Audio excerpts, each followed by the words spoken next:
की बात। मैं हूं प्रीतपाल सिंह। एक नज़र अभी तक की खास खबरों पर।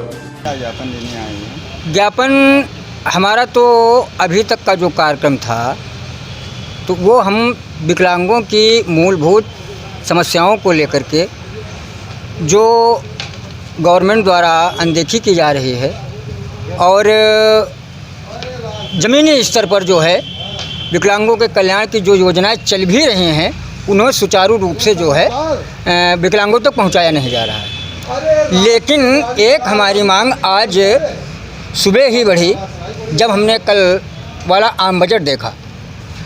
माननीय वित्त मंत्री महोदय सीतारमण जी ने हम विकलांगों के लिए बजट में कोई प्रस्ताव ही नहीं रखा, जिसका हम विकलांगों को बहुत ही अपार दुख है, क्योंकि समाज के सबसे नीचे तबके के हम लोग हैं।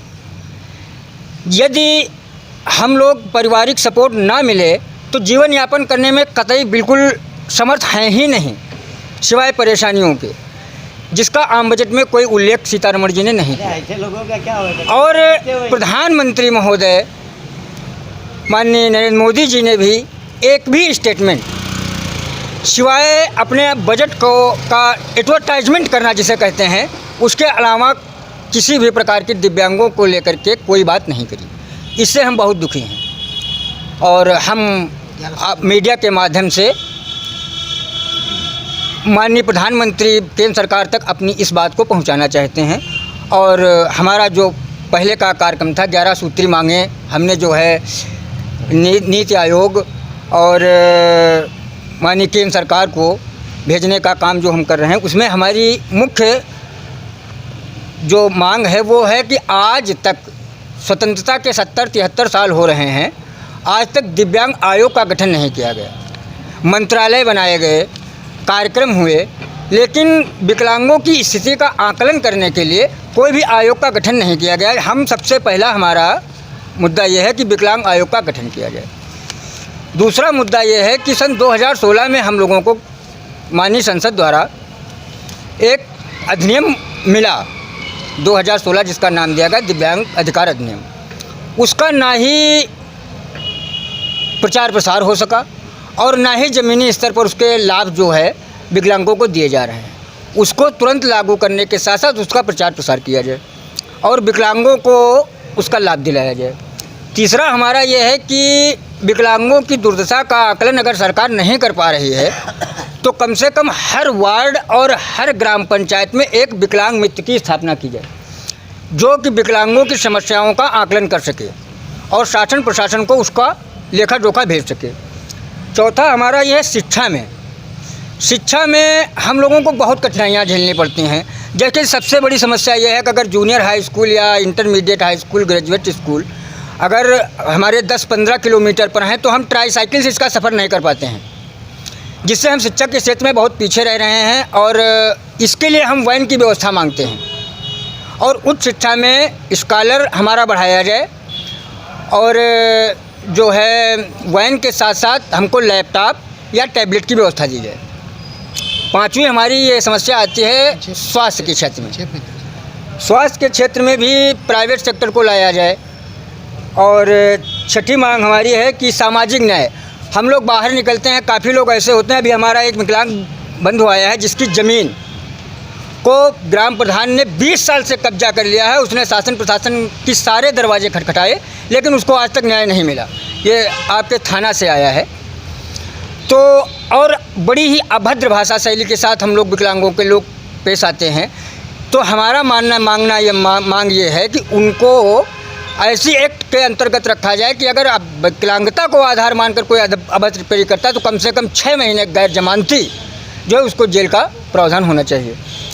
सातवां हमारा ये है कि फास्ट कोर्ट, तहसील नहीं, हम ज़िला नहीं, तहसील स्तर पर फास्ट कोर्ट की मांग करते हैं, जिससे कि दिव्यांगों को आसानी हो, अपने जो भी उसकी समस्याएं हैं उनका निस्तारण समय से और जल्दी हो सके, जो उनके लिए आसान भी रहे। आठवां हमारा है कि जो राजस्व पट्टा होते हैं विकलांगों के लिए, वैसे भी कोई जीने का जरिया नहीं है। अगर राजस्व पट्टे में विकलांगों को वरीयता प्रदान की जाए तो कम से कम उनको जीवन यापन करके जो बटाई ही दे करके कम से कम उनका जीवन यापन हो सके।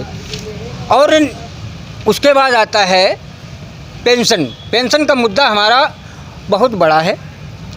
आज 500 रुपये गवर्नमेंट दे रही, जो कि 15-16 रुपये भी बमुश्किल को पड़ता है, जिससे हम अपने ट्राईसाइकिल का पिंचड़ भी नहीं बनवा सकते और भरण पोषण के नाम पर हमको दिया जाता है। लिहाजा हमारा मांग ये है कि 3000 से 5000 के मध्य हमारी विकलांग पेंशन रखी जाए।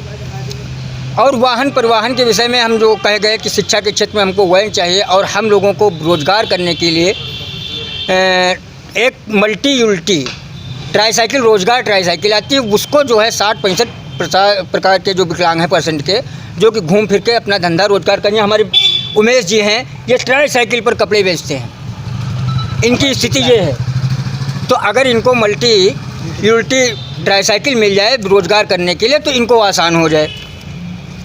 अब हम राजनीतिक भागीदारी, हमारे जो 2016 का हमको एक्ट मिला, अधिनियम मिला, उसमें हमको राजनीतिक भागीदारी की बात कही गई, लेकिन राजनीतिक भागीदारी दी नहीं गई। 17 के चुनाव में भी नहीं दी गई, 19 के भी चुनाव में नहीं दी गई। तो हमारा मानना है कि ग्राम पंचायत चुनाव से लेकर के लोकसभा चुनाव तक में हमको राजनीतिक भागीदारी के लिए हमारी सीटें आरक्षित की जाए। हमको 4% मिला है।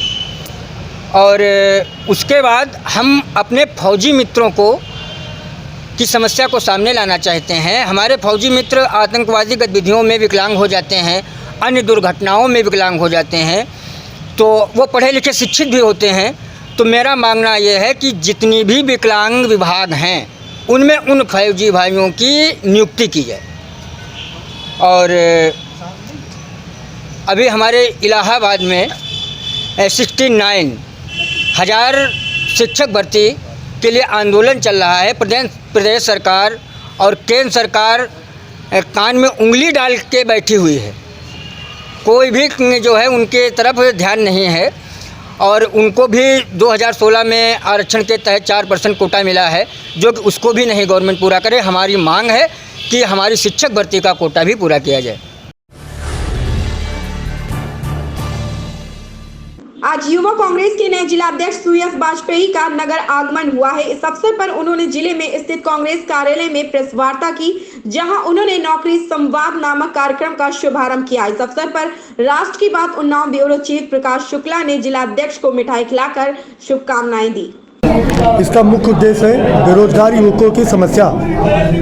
देश में और प्रदेश में बेरोजगारी और भ्रष्टाचार को लेकर जो समस्या चल रही है, उसके अंतर्गत युवक कांग्रेस ने आज से 45 दिनों का प्रोग्राम लॉन्च किया है, जिसके अंतर्गत वो ब्लॉक स्तर 16 ब्लॉकों में जाकर सारे बेरोजगार युवकों को मिलकर, पढ़े लिखे नौजवान जो बेरोजगार हैं हमारे, उनसे एक फॉर्म भरवाया जाएगा।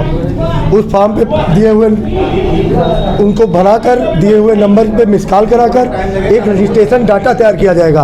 और तब हम देश और प्रदेश की सरकार को बताएंगे कि उनके जो दावे हैं 2 करोड़ रोजगार, 20 करोड़ रोजगार के, वो बिल्कुल झूठे हैं। हमारे यहाँ बेरोजगारी की दर इतनी बढ़ गई है कि यूपी में हर दिन 3 बेरोजगार 9 युवक आत्महत्या करने पर मजबूर हैं।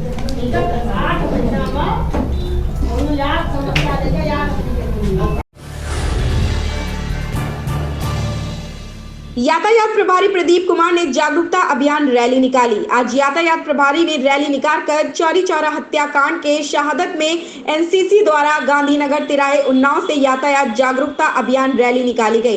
रैली में एनसीसी कप्तान होशियार सिंह भी साथ में रहे। यातायात प्रभारी प्रदीप कुमार के साथ ट्रैफिक इंचार्ज RK सिंह व अन्य पुलिसकर्मी भी रहे मौजूद।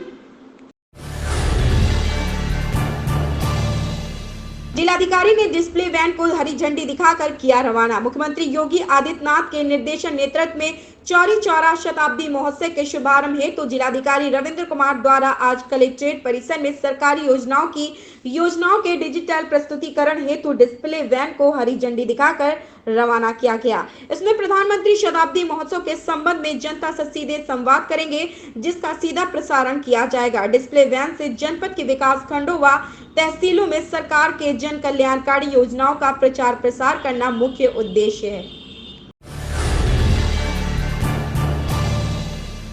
चौरी चौरा कांड के शताब्दी दिवस के अवसर पर शहर में आयोजित कार्यक्रमों में सदर विधायक पंकज गुप्ता जी शहर के DSN कॉलेज में पहुंचकर आजाद हिंद फौज के संस्थापक नेताजी सुभाष चंद्र बोस व चंद्रशेखर आजाद की प्रतिमा पर माल्या अर्पण कर श्रद्धांजलि अर्पित कर अपने विचार रखे। इसी क्रम में सोल्जर बोर्ड कार्यालय पर चौरी चौरा कांड दिवस के रूप में मनाते हुए शहीद सैनिकों को श्रद्धांजलि अर्पित की। तदुपरांत अमर शहीद अजीत कुमार आजाद जी के चौरा स्थित शहीद स्थल पर आयोजित चौरी चौरा कांड के शताब्दी वर्ष के कार्यक्रम में अमर शहीद अजीत कुमार आजाद को श्रद्धांजलि देकर उनके परिजनों को सदर विधायक ने सम्मानित किया। ये थी अभी तक की खबरें। नई और ताजा खबरों के लिए कल आपके साथ फिर मुलाकात होगी। तब तक के लिए धन्यवाद।